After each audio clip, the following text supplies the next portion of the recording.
everyone, Heather Hansen with Roadrunner Law Firm here. I'm here today with my friend Matt Schildgen.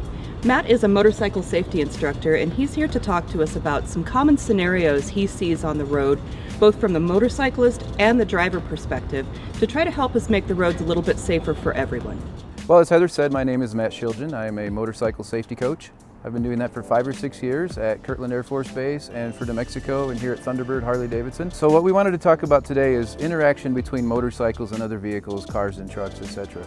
According to the Motorcycle Safety Foundation, over half of motorcycle accidents involve another sort of vehicle. The 3 things that we want to talk about today are vehicles crowding motorcycles, vehicles turning left in front of motorcycles, and drivers not noticing motorcycles in their blind spot. So let's talk about crowding for a moment. A lot of times vehicles get extremely close to motorcycles, and it's particularly dangerous from behind because most motorcycles stop faster than most cars. The other issue is side to side. Car drivers might not realize that motorcycles have various parts of the lane they could choose from, and sometimes bikers will move back and forth so they can see around or over other vehicles. There's a lot of times where something will appear to have come out from under a car because a car can straddle it, a brick, a piece of wood, whatever.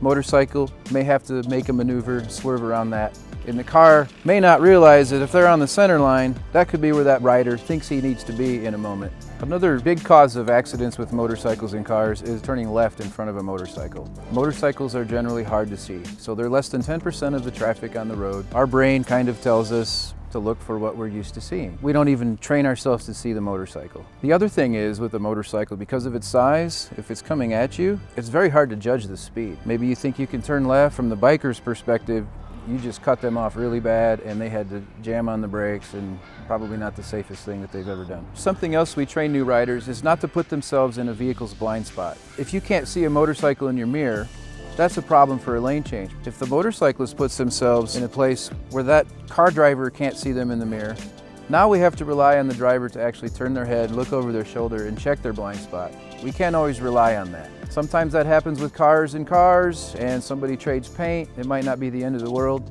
but if that happens with a motorcycle, that could be the end of somebody's world. As a rider and a coach, I would just like to pass on that, as I've been discussing with my friends at Roadrunner Law Firm, that person you see on the motorcycle could be your neighbor, your cousin, somebody you work with, somebody you really care about. So please keep that in mind as we talk about these situations that can occur on the road with motorcycles and cars.